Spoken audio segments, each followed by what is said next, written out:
Olá, querido irmão, querida irmã, é novamente uma alegria enorme estar aqui com você para mais um Conversando sobre a Fé. E hoje nós vamos falar de vultos, aparições, almas penadas, o que a Santa Igreja nos diz sobre esse assunto. Convido você a curtir, compartilhar e comentar.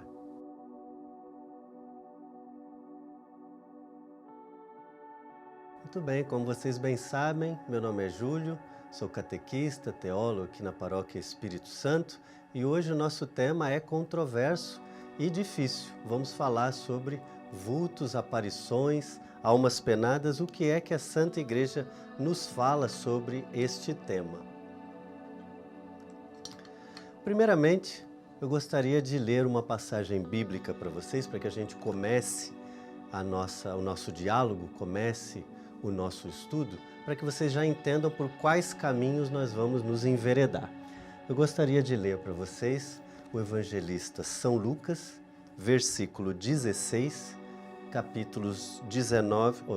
capítulo 16, versículo 19 a 31. Veja bem o que diz o versículo 19.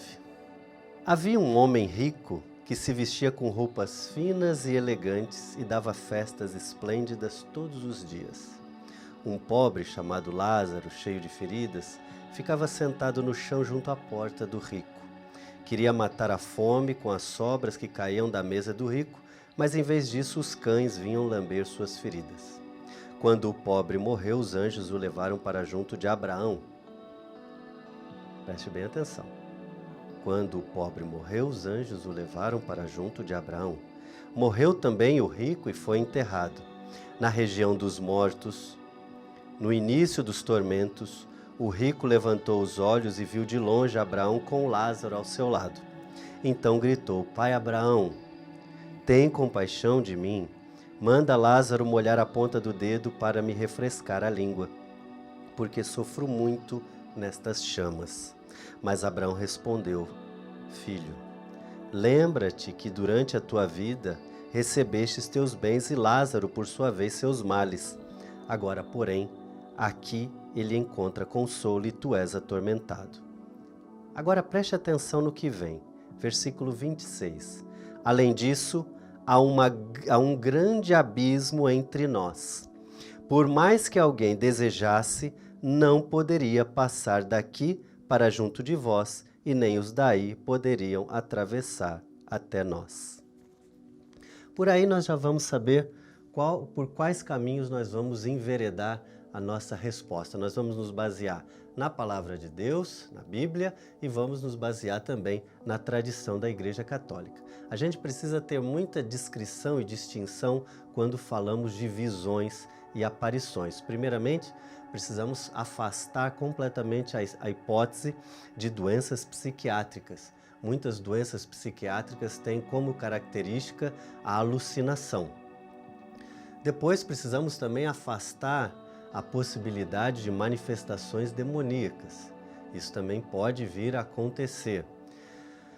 Também, a Igreja Católica conta com estudos parapsicológicos, nós vamos ver mais adiante na nossa explicação. Também precisamos nos atentar se esses eventos não são eventos parapsicológicos. Se você não está acostumado com o termo, aguarde um pouquinho que nós já vamos esclarecer. E num terceiro momento você pode me perguntar, mas na tradição da Igreja Católica existem vários santos que tiveram visões de almas que estavam no purgatório. Sim, mas se tratam, como nós bem sabemos, de grandes santos. E essas permissões, essas graças são dadas por Deus a algumas almas. No fundo, o que nós sabemos é que a realidade da morte ela permanece um profundo mistério, né? Ela é envolvida por esse véu do desconhecido e ela é alimentada pelos tempos, pela literatura, pelo cinema hollywoodiano, pelos livros. Então, tudo isso tem alimentado a nossa imaginação e a nossa criatividade com relação a este tema. Com certeza, vocês, como eu também, todos nós já ouvimos falar de relatos de alguém que afirma ter visto uma pessoa que já tinha sido falecida. Não é verdade? Todos nós já ouvimos falar dessa experiência. Mas a pergunta que eu lhe deixo é: será que nós católicos podemos acreditar que os mortos aparecem? Será que nós podemos acreditar em alma penada ou assombração? Novamente, nós precisamos fazer uma distinção. Será que não pode ser efeito medicamentoso de uma doença psíquica, ou mesmo de uma manifestação demoníaca, ou mesmo de um evento parapsicológico, né? O que a doutrina católica tem a nos dizer a respeito do mistério da morte, à luz da Sagrada Escritura,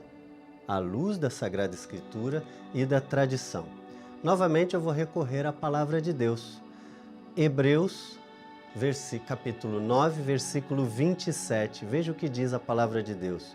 Está destinado aos homens morrer uma só vez, e depois disso vem o juízo. Então, o que isso quer dizer? Bem simples. Depois da morte, o corpo volta à terra de onde veio, enquanto a alma, que é imortal, nós já falamos disso neste programa, vai ao encontro do Senhor para se unir novamente ao corpo quando este glorificado ressuscitar na vinda de Cristo no fim dos tempos. A vida eterna se inicia com a morte corporal. E logo em seguida, a tradição nos diz que logo que morremos, vamos diretamente ao trono do justo juiz para sermos julgados. E aí, com relação às nossas obras, à nossa fé, cada um vai ter aquilo que de fato merecer.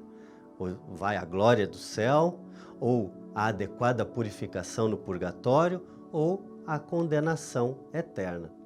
Quando a gente fala alma penada, é uma alma que está sendo penalizada. Ela está pagando a sua pena, ou seja, no purgatório. Então, o purgatório é o estado dos que morrem na amizade de Deus. O purgatório é a antessala do céu. As almas que estão ali no purgatório já não vão mais para o inferno. O destino final delas é o céu, mas elas estão naquele período de purificação. Aquelas almas têm a sua salvação já garantida, mas precisam se purificar para entrarem no céu, né? Na tradição tem algumas aparições de alma do purgatório? Sim, São Padre Pio tem 3 ou 4 relatos de aparições de alma do purgatório, mas nós precisamos também entender que São Padre Pio era um grande santo, um santo de primeira grandeza, e foi dada àquelas almas que apareceram a Padre Pio a graça de vir até ele, especialmente, pedir orações. Existe também uma história muito interessante do Frei Daniele, depois vocês podem pesquisar na internet. Frei Daniele, que era amigo de Padre Pio, foi uma dessas almas que voltou do purgatório para pedir orações. É até muito interessante que Frei Daniele tem uma questão temporal no mundo espiritual e no mundo material, que dá para a gente entender um pouco como funciona a questão da temporalidade no mundo espiritual. O que é importante dizer ainda?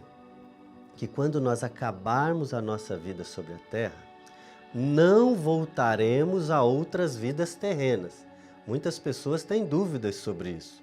A doutrina espírita muitas vezes se confunde com a doutrina católica. O que diz a doutrina católica? Quando acabar nossa vida sobre a Terra, não voltaremos a outras vidas terrenas. Não existe, portanto, reencarnação depois da morte. Isso você pode ver nas seguintes passagens. Anote aí. Mateus, capítulo 25, versículo 31 e 46. João, capítulo 5, versículo 28 a 29. Também Evangelista João, capítulo 11, versículo 25 a 26. João, capítulo 14, versículo de 1 a 3. Romanos, carta aos Romanos, capítulo 8, versículo 11. E primeira carta de Coríntios, capítulo 15. Capítulo 15. Então, não voltaremos, depois da nossa morte, a ter outra vida terrena, tá? A igreja, como a gente viu até agora, espero que esteja claro para você, como está para mim também, a igreja é claríssima no seu ensinamento acerca da morte e da vida eterna. Em nenhum momento a igreja fala a respeito da possibilidade dos mortos aparecerem para nós, ou nos dizer algo, ou trazer mensagens, muito menos ainda nos encarregar de algum assunto que eles deixaram pendente na vida.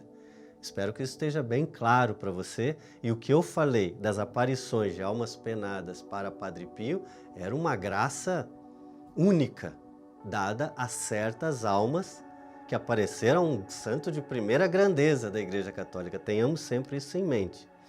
Contudo, e agora eu vou abrir um parênteses, e eu quero que você preste bem atenção no que eu vou falar, é verdade também, nós sabemos que muitas e muitas pessoas afirmam categoricamente já terem visto um ente querido que já estava falecido. E para com essas pessoas nós não podemos faltar com a caridade.